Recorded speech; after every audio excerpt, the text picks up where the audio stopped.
No two ways about it. In the marketing world, the PR world, particularly when you're struggling, you really have to quickly align yourself to what you think is the hot thing. We've seen it all the time, haven't we? You know, celebrities suddenly jumping on a certain bandwagon, whether it be mental health. Of course, that's now a popular thing. Obviously, everybody's got depression, particularly in the celebrity world, because it gives them something to talk about. And then, of course, they like to front all of these charitable events that you have to donate your hard-earned cash to, all the while they just get the free publicity, as we told you, and of course their name in print, and more importantly, be filmed. Never ever believe the celebrity. It's always about them. And this is exactly now what Prince Harry's facing as a micro celebrity himself.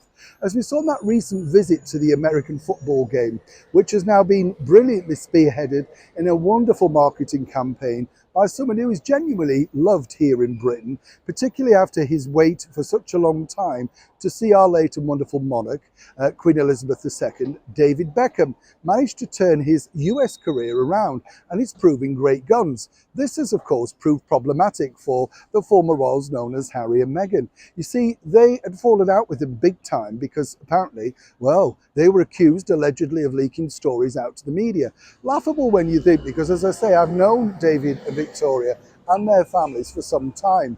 They don't really need to create that type of publicity. They go out, they get it, you know, they are that kind of now, the sort of people that could just turn up and will get the publicity they need, as we've seen with the football stuff. So why did suddenly Prince Harry decide he was a dedicated football fan, turning up alone? Aha, well I can tell you this, for sure, this is what truly panned out. As we saw, Harry looked ecstatic, didn't he?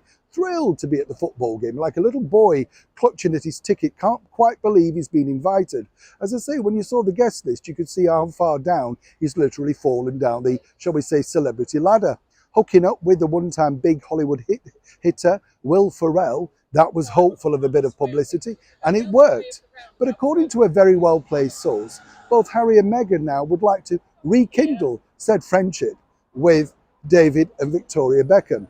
And I'm not making this up, 100%. So by sending Harry out as a sort of support, a British support, an ex-royal no less, well, Meghan decided Beyonce was possibly the better entree to help celebrate her mother's 67th birthday. What better than sending out her British husband to support David Beckham, a well-loved British brand over here in the United Kingdom and now the United States, to try and smooth the path, the waters, maybe reconnect.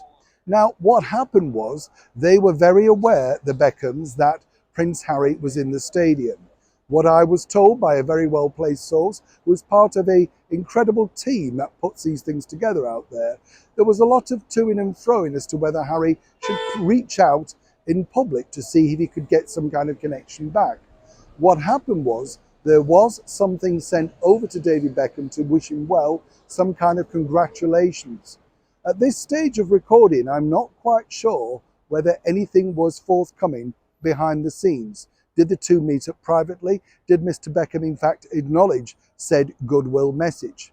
But nonetheless, Harry and Meghan are on a mission to return to the Beckham fold. It's now up to the former footballer and the former Spice Girl turned fashion designer to see if they want to risk, once again, falling back into the fold with Harry and Meghan, or indeed clutching at a more well-formed friendship with the Prince and Princess of Wales and His Majesty the King and Queen Camilla. I'll leave that one to you to discuss. Do let me know in the comments below. Neil Sean in the very heart of London.